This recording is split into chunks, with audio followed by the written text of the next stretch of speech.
Já aconteceu com vocês de ter que convencer uma criança de 4 anos de idade a sair de casa no horário? Hoje de manhã, antes de vir para cá, meu filho nessa idade, eu tive que convencer ele a trocar de roupa para ir para a escola. E é sempre a mesma história.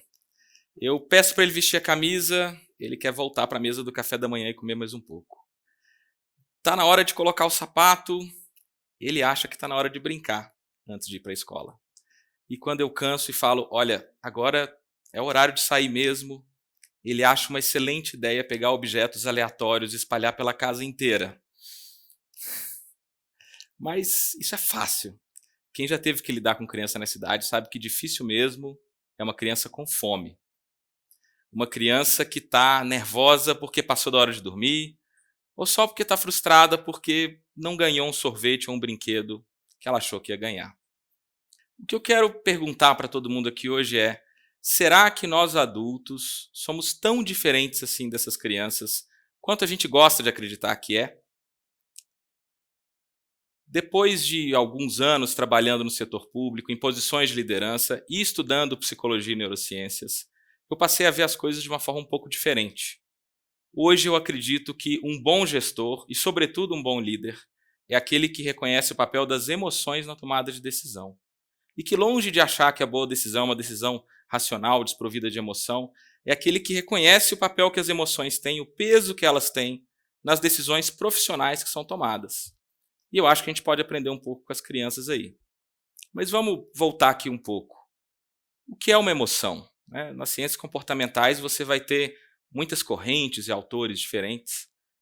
Cada vez mais, nos últimos anos, alguns autores, e aí eu vou citar como pesquisadores, por exemplo, Lisa Feldman Barrett, Antônio Damasio, Joseph Ledoux, Ralph Adolphs, David Anderson, James Russell, eles têm entendido que as emoções são estados funcionais que se baseiam nas pistas ambientais que a gente recebe, nas experiências passadas que a gente viveu, e que ajudam a gente a prever o que vai acontecer a seguir.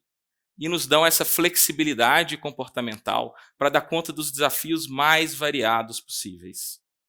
Todo mundo aqui certamente já sentiu medo ou raiva. São emoções, por assim dizer, clássicas, né? O que a gente sabe hoje é que sentir medo ou raiva afeta a forma como a gente percebe a realidade. Tem outras novidades também. Cada vez mais pesquisadores, por exemplo, admitem que um sentimento como a fome é uma emoção. Já deve ter acontecido com vocês. De um dia no trabalho, ficar até tarde, perder o almoço ou jantar, e você tem que enfrentar uma reunião tensa, elaborar um documento complexo, e tudo parece mais difícil por causa da fome. É porque, de fato, o seu cérebro ele percebe que tem alguma coisa errada, ele precisa de se alimentar, e o que vem para o primeiro plano é a necessidade de você se alimentar. Os problemas que, de fato, você acha que está resolvendo estão no segundo plano. Talvez você já tenha ouvido falar de um estudo famoso dos juízes com fome. Shai Danziger e colegas analisaram um painel de juízes israelenses que tinha que decidir sobre o livramento condicional de apenados. E aí o que eles descobriram é que quanto mais se avançava nas sessões, o efeito do cansaço e da fome pesava sobre os magistrados e eles decidiam de forma mais rigorosa. Esse estudo é um pouco polêmico, já foi contestado por alguns autores, mas tem um outro mais recente, do pesquisador Daniel Chen, que ele analisou bases de dados de dezenas de milhares de decisões de juízes norte-americanos que tinham que deliberar sobre a concessão ou não de refúgio para migrantes naquele país.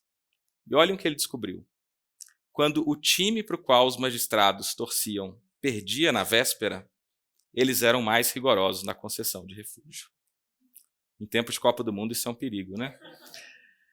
Percebam, a gente está vendo como mesmo a decisão mais técnica, mais especializada possível, ela pode ser afetada, ainda que um pouquinho, por fatores completamente alheios àquilo que está diante do profissional.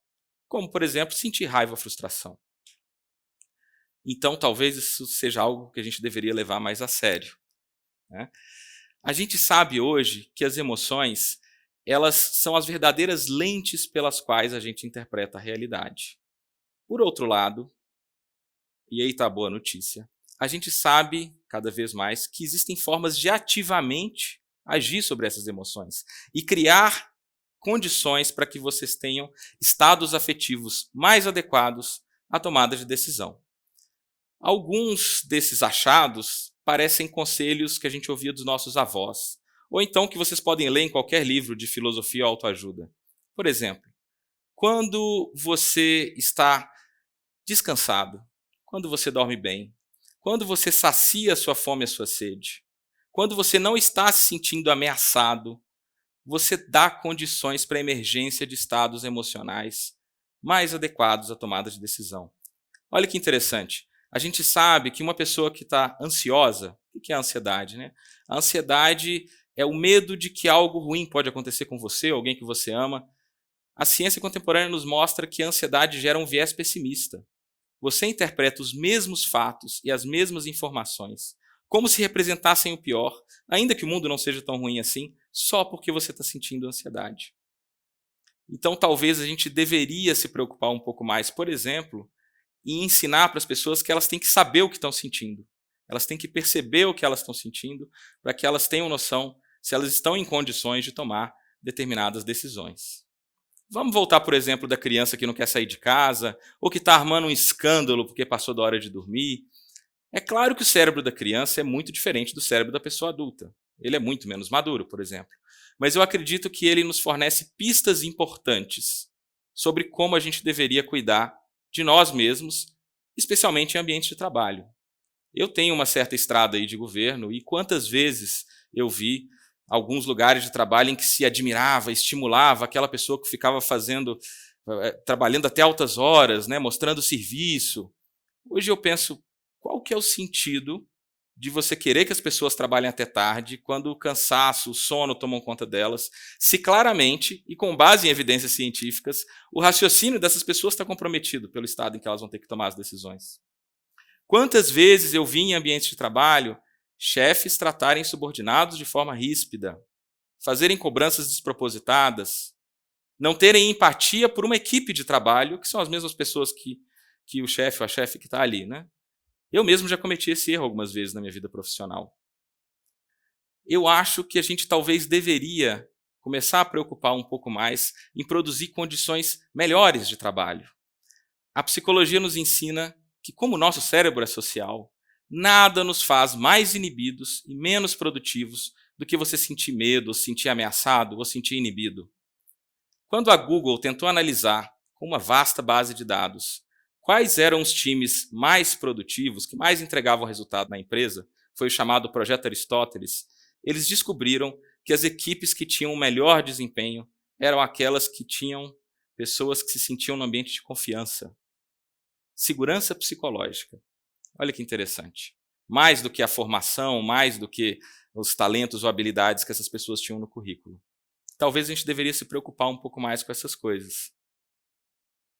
Então, o que eu gostaria de sugerir aqui, com base em tudo isso que a gente está falando? Eu gostaria de sugerir 4 dicas, com base nessa nova ciência dos afetos e das emoções.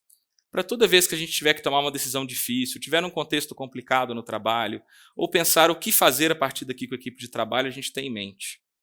Primeira delas, cuide bem do seu corpo, porque corpo e mente são uma coisa só.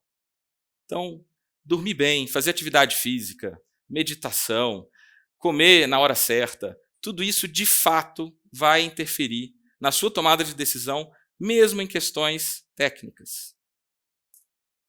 Segundo, crie ambientes de confiança na sua equipe. A gente sabe, há décadas, a psicologia nos ensina isso, que a punição é uma péssima forma de aprendizagem de mudança comportamental. No direito isso é novidade, tá, gente? Mas a psicologia sabe disso há algumas décadas. A gente sabe que as pessoas aprendem com erros, mas elas aprendem quando elas não são constantemente assediadas por errarem humanamente. Você tem que ter espaço para erro nas equipes. 3. Preste atenção no que você está sentindo. A neurociência afetiva, a neurociência das emoções, mostra a importância da inteligência emocional. Entender o que você está sentindo é o primeiro passo para você criar esses estados afetivos que são melhores. E por último, e não menos importante, vamos abandonar uma visão que hoje a gente sabe que é errada, que separa a razão de emoção. que diz que a boa decisão necessariamente é uma decisão racional e que a emoção sempre atrapalha. Não. A ciência comportamental contemporânea nos mostra que, na verdade, a gente tem que entender as emoções, abraçá-las, e que talvez aquela criança de 4 anos de idade que não quer sair de casa, de alguma forma, em algum nível, esteja viva dentro de nós. E a gente tem que lembrar de acolhê-la, de entender o que ela está sentindo. Isso vai fazer a vida e o trabalho mais produtivo, com certeza, e também mais leve e mais feliz. Obrigado.